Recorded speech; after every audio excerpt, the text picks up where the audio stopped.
आपने देखा होगा कि कुछ पब्लिक सर्वेंट्स का जो तरीका है समाज से बर्ताव करने का वो अधिकारी वाला है कि मैं ऑफिसर हूं, जिसको ब्रिटिश काल में ऑफिसर लाइक क्वालिटीज कहते थे, OLQs कहते थे, कुछ कुछ वैसा कि जनता से बात नहीं करना है, साहब बहादुर है, बड़े साहब आए हैं, कलेक्टर साहब आए हैं, है ना, ऐसा जो टेम्परामेंट है। और दूसरा है लोकतांत्रिक। कुछ आपको ऐसे कलेक्टर्स मिलेंगे या SDM मिलेंगे जो एकदम समाज के अंदर घुसे रहते हैं, उन्हें कोई पावर नहीं, कोई रुतबा नहीं, कुछ नहीं चाहिए, ऐसे लोग। तो दो तरह के सिविल सर्वेंट्स हैं। एक जो लाट साहब हैं, ये लाट साहब शब्द कहां से बना? लॉर्ड, लॉर्ड साहब। अब लॉर्ड बोलना मुश्किल काम है, तो आम आदमी क्या करता है, उसका अभ्रंश बना देता है, लॉर्ड का लाड़ के, लाड़ का लाट करके लाट साहब, ठीक है, तो लाट साहब हो गया। तो लाट साहब वाला दृष्टिकोण है। आपने भी कुछ लोग लाट साहब हो ही जाएंगे 5-7 साल के बाद, कलेक्टर साहब हैं, निकलते हैं 50 लोग सलाम ठोकते हैं, चलो चलो चलो चलो चलो चलो, ये टेम्परामेंट।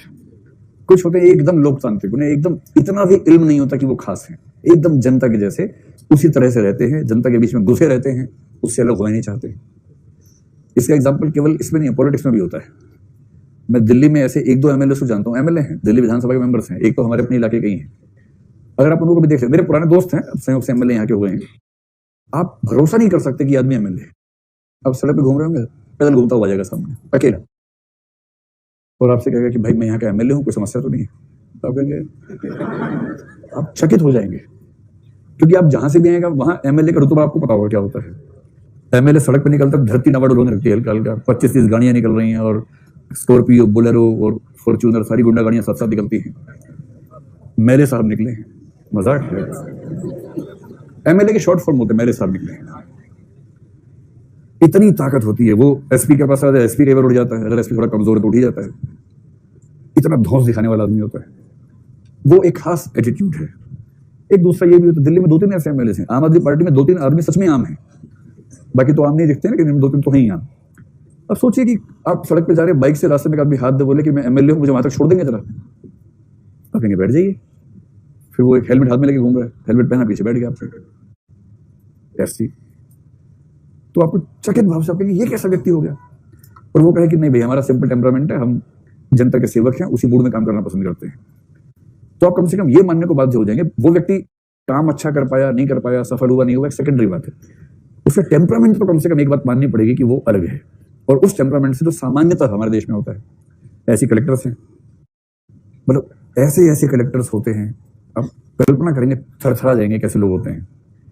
एक कलेक्टर के पास एक महिला पहुंची, उसके अधीन काम करने वाली, और उसने कहा कि मैं गर्भवती हूं, डॉक्टर ने मुझे आराम की सलाह दी है, ये मेरी मेडिकल रिपोर्ट्स हैं, और मैं चाहती हूँ थोड़ा सा ऐसा काम दिया जाए जो मैं ऑफिस आती रहूँ, काम करती रहूँ, लेकिन मैं फील्ड जॉब करने की हालत में नहीं हूँ।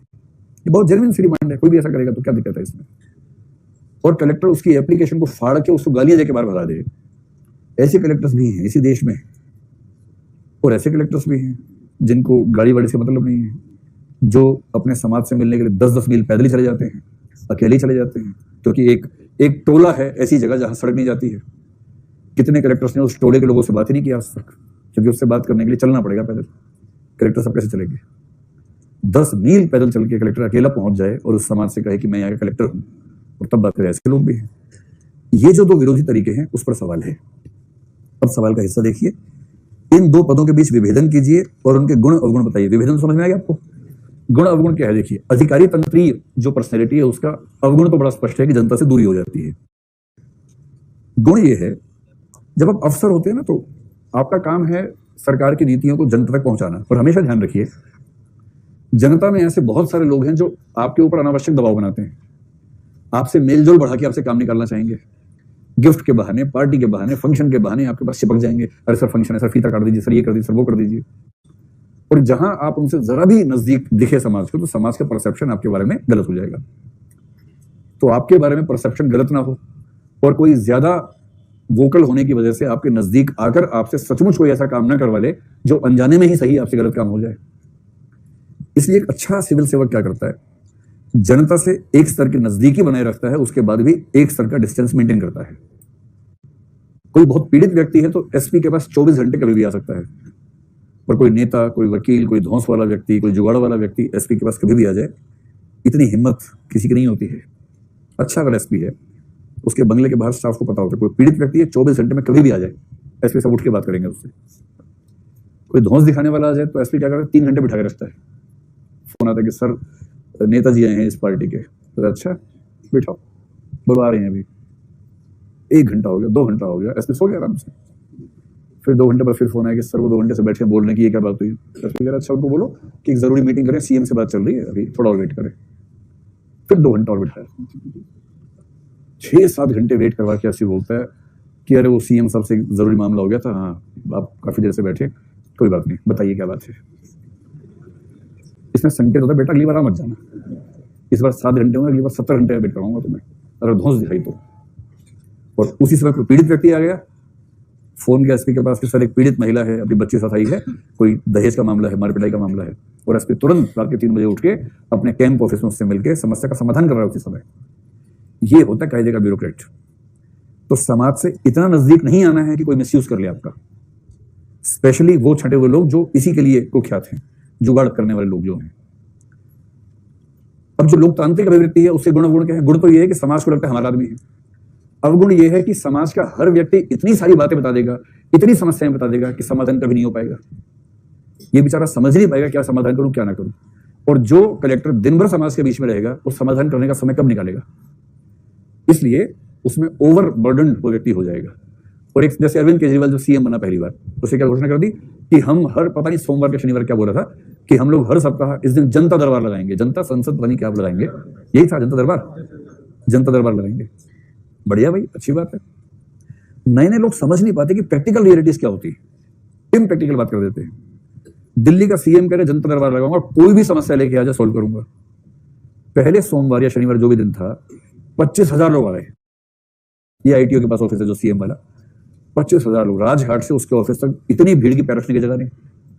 वो जो बिल्डिंग है सचिवालय, बिल्डिंग का गेट खोलने की स्थिति बन रही थी, लोग कूद कूद के अंदर आ रहे सीएम से मिलना है। 25,000 लोगों से सीएम मिलेगा तो 5 साल तक तो मीटिंग खत्म नहीं होगी उसकी, काम कब करेगा?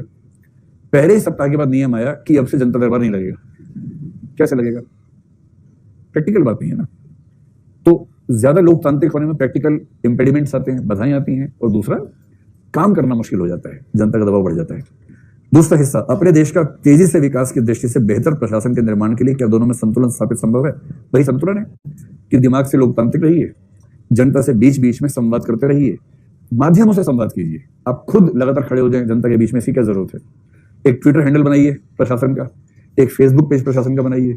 जनता के हर व्यक्ति को यह अधिकार हो कि वो उस पर अपनी कमेंट लिख सके, शिकायत लिख सके। और यदि जनता के पास अपनी बात कहने का माध्यम है और उस माध्यम में आपकी पकड़ है, प्रशासन को यह पता है कि कलेक्टर साहब या एसपी साहब की नजर उस पर है, तो चीजें स्वचालित मोड में सॉल्व होती रहेंगी। आपको हर क्षण में सॉल्व करने के लिए खुद वहां नहीं खड़े होना पड़ेगा। स्पष्ट है? बाकी जब टॉपिक नंबर 3 और 6 आएगा तो इस पर और बातें अपने आप आ जाएंगी। प्रश्न क्रमांक 3, सामाजिक प्रभाव।